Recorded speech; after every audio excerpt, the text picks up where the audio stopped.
Right after I graduated college, I got to go to Las Vegas with a buddy of mine named David. And as soon as we arrived in Vegas, we were both in awe of the lights, the food, the shows, and the luxurious hotels and casinos that lined the strip.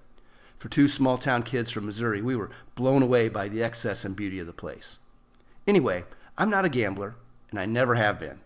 David, on the other hand, tried his darndest to get me to play some blackjack, which he said was a game with higher percentage chances of winning than most of the others. Whether or not that was true, it didn't matter to me. I only had two questions for David. The first was whether or not he thought the casino we were in was a nice place. Of course, it was amazing. The next question I had for him was, how do you think it got that way, David? Hint, it wasn't from guys like us coming in and cleaning them out. I kept my money in my wallet. David left Vegas with a fraction of what he started with. Have you ever noticed how big insurance companies are? How do you think they got that way? Hint, it's not from people like you or me getting sick or injured and them sparing no expense to help us out. Heck, at the very least in Vegas, when you put your money in a slot machine or on the table and you win, at least they pay everything they're supposed to pay. With a lot of insurance companies, when it comes time for them to pay, that's when the problems and the hassles often start or get worse. Denied coverage, partial coverage, you know the type.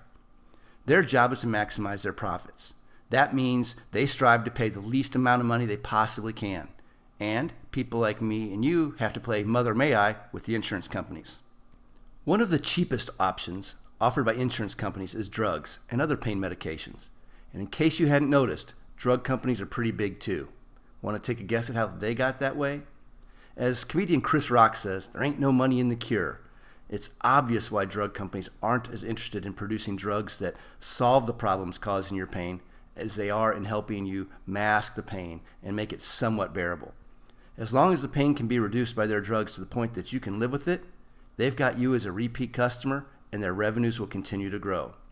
Unfortunately, drugs simply mask the pain, and that means that you and others like you have to suffer and deal with a host of other issues and unintended consequences downriver that could have been totally avoided if you were able to deal with a single cause and solve the contributing problem at its cause.